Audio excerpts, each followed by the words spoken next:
ang muling pagkikita ni Ilimas at ng kanyang ama na si Aiza Edvon. At mukhang dito na ata malalaman ng kanyang ama kung gaano nga ba siya kalakas bilang isang Heavy Knight. At ang pagpatay ni Malice sa mga lalaking nasa kulungan na para ba siyang sinapian ng malademonyong spirito at mukhang may masamang binabalak ang dalawa para takpusin ang ating bida. Kaya huwag na nating patagalin pa. Let's go! At kung ayaw mong mahuli sa bawat bagong upload, siguraduhin nakasubscribe ka sa ating YouTube channel. Doon nating unang ina-upload ang mga latest video bago pa sila lumalabas sa FB at TikTok natin. Kaya hit that subscribe button at i-on na rin ang notification bell para lagi kang updated. So without any further ado, let's go! Nagsimula ang chapter na ito sa isang kulungan ng mga lalaki habang may babaeng unti-unting binubuksan ng pintuan ng selda na may dala-dala pa itong kakaibang espada.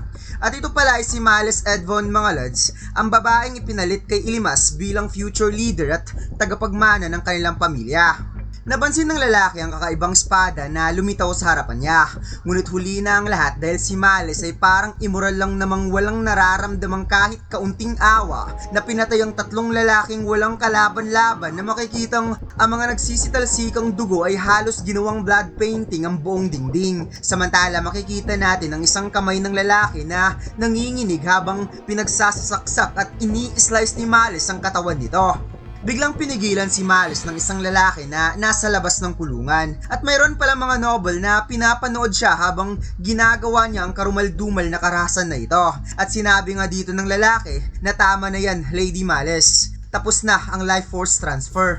At nag-level up nga dito si Malice mga lods matapos niyang patayin ang tatlong lalaki na nasa kulungan. Tumigil si Malice habang napuno ang kanyang katawan ng mga dugo at napaisip na mai-exile man o hindi. Alam niyang mula pa sa simula pa lang ay hindi na ito madaling durugin kahit nung mga bata pa lamang sila.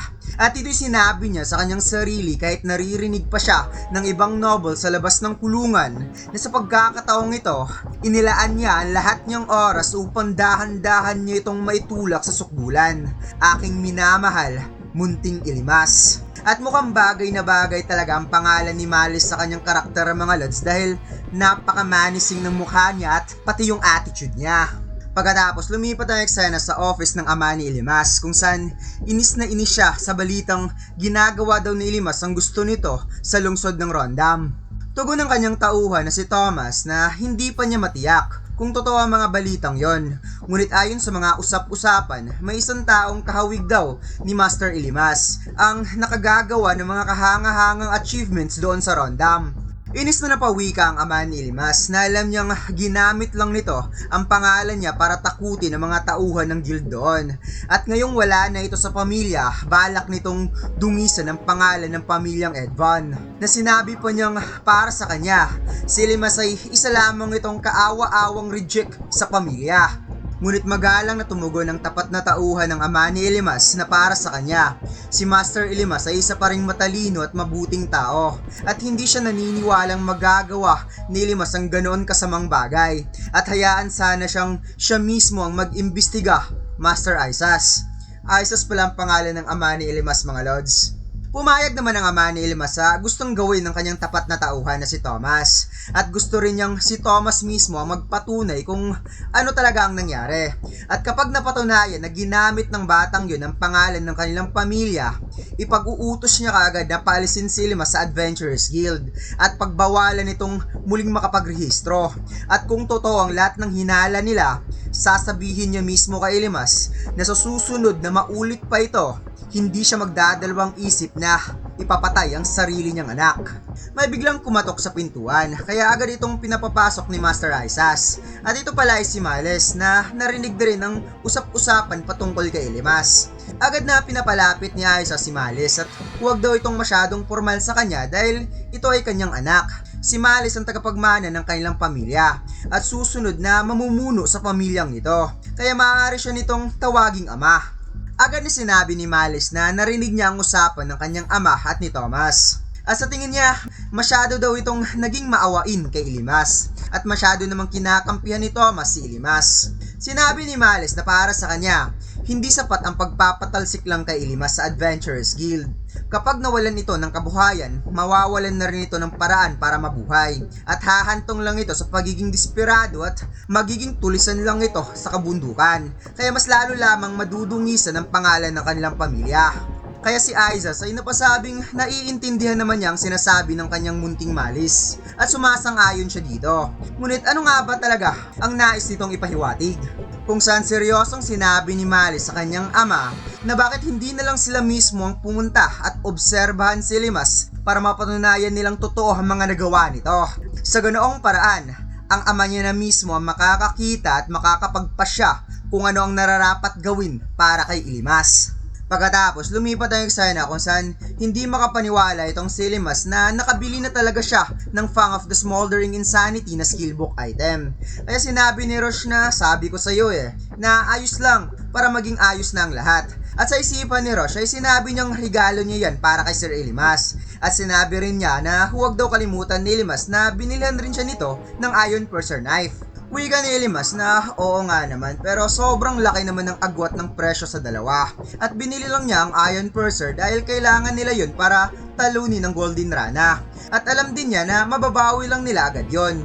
Kaya napatanong si Rosh na kung ganun mababawi rin kaya natin sa skill tree na yan ang pinuhunan natin dito. Na agad namang sinabi ni Ilimas na walang duda, buong tiwala niya sa skillbook na ito at sasabihin niya mismong oo. At dito'y pinaliwanag ang tunay na kahalagahan ng skillbook na Fang of the Smoldering Insanity na totoong ang tunay na presyo nito ay nasa 30 million gold lang. Mahal pa rin ang presyo niya ngunit halos dumoble naman ang presyo ng matanda na nagkakahalaga ng 55 million gold. Ipinaliwanag na kapag na-unlock ang skill tree ng Fang of the Smoldering Insanity, hindi pwedeng lalapitan ng sinumang nagtataglay ng skill tree na ito. Na sinabi pa dito na kahit ang God of the Death ay iiwas sa isang mandirigmang patuloy na lumalaban kahit wasak na ang katawan at naputol na ang buntot nito. Na para bang ang ibig sabihin na naputol na ang buntot ay wala na talagang kakayahang lumaban. Ngunit dahil sa taglay nito ang Fang of the Smoldering Insanity, mahihirapan pa rin itong makalapit dahil sa taglay nitong matinding depensa. Tinanong ni Ilimas si Rosh kung pwede niya ba itong i-equip na kaagad ngayon na. Agad naman pumayag si Rosh ngunit napatanong siya kung talaga bang malakas ang skill tree na yan at sigurado ba talaga si Ilimas na magiging ayos lang ito pagkatapos nitong ma-obtain ng item dahil sa tingin niya base sa mukha ng skillbook parang nakakatakot at pakiramdam niya siguradong may kapalit na downside ang skill tree na yan. Sinabi ni Ilimas na nakakasiguro talaga siya na sobrang lakas ng item na ito. Kapag may sapat na siyang skill points, maaari siyang maging isang halimaw sa lakas sa isang iglap. At ipinaliwanag na ang Fang of Smoldering Insanity ay nagtuturo ng mga kasanayan sa mga handang isugal ang kanilang buhay at sumabak sa digmaan. At kapag pinagsama ito sa mga kakayahan ng isang Heavy Knight, aabot sa nakakatakot na antas ng lakas ng gumagamit nito.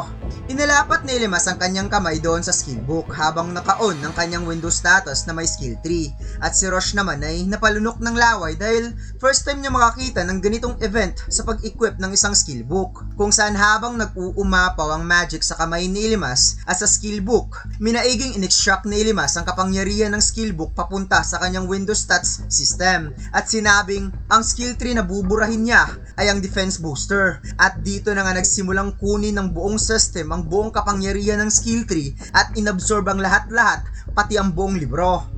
At ilang sandali lang ay agad nag-appear ang Fang of Smoldering Insanity na skill tree doon sa Windows status ni Ilimas. Kaya sobrang saya ng ating bida na agad niyang ipinakita kay Rosh dahil finally nakuha niya na at nailagay niya na ang kanyang skill tree, ang Fang of Smoldering Insanity. Napatawa na lamang si Rosh sa sobrang tuwa para kay Ilimas at natuwa rin siya dahil si Ilimas mismo ang nagsabi sa kanya na hindi basta-basta ipapakita ang stats nila sa iba. Pero aaminin niya sobrang saya niya ngayon at napatanong kung i-allocate na ba ni Sir Ilimas ang kanyang mga skill points doon sa bagong skill tree. Paliwanag ni Ilimas na hindi pa. Gusto niya munang ipagpatuloy ang pagpapalakas ng kanyang Oath of the Heavy Armor. Wika ni Rosh na malaki na rin ang itinaas ng level nila. At sa tingin niya, ito na rin siguro ang pagkakataon para bumili sila ng mga bagong mga kagamitan. O di kaya ang mas maganda, bakit na lang hindi kaya sila muling sumubok ng isa pang Dream Hole? Baka makakuha sila ulit ng mga item. Sinabi naman ni Ilimas kay Rosh na hindi sila dapat basta-basta pumapasok sa Dream Hall at lumaban para lang sa mga item drop. Pero naisip rin niya na baka Hindi rin naman yun mali. At biglang lumitaw sa isipan ni Limas ang napakamamahaling mga item drop na nakuha nila sa huling dream hole. Subalit bigla na lamang nagbukas ang pintuan ng guild hall na talaga namang ikinagulat ni Limas dahil ang kanyang ama at si Malice ay kalmadong pumasok at naglakad sa gitna ng hall na agad pinag-uusapan ng mga adventurer dahil bihira lang bumibisita ang mismong mga maharlika sa Adventurers Guild. Agad na kinausap ng isa sa mga guild staff ang ama ni Limas at magalang itong nagsabi na magandang araw Count Aizas at napatanong kung ano ang nagdala nito sa kanilang munting guild na agad namang sinabi ni Aizas na may mahalaga siyang dapat aasikasuhin at gusto niyang palabasin ng lahat na nandito.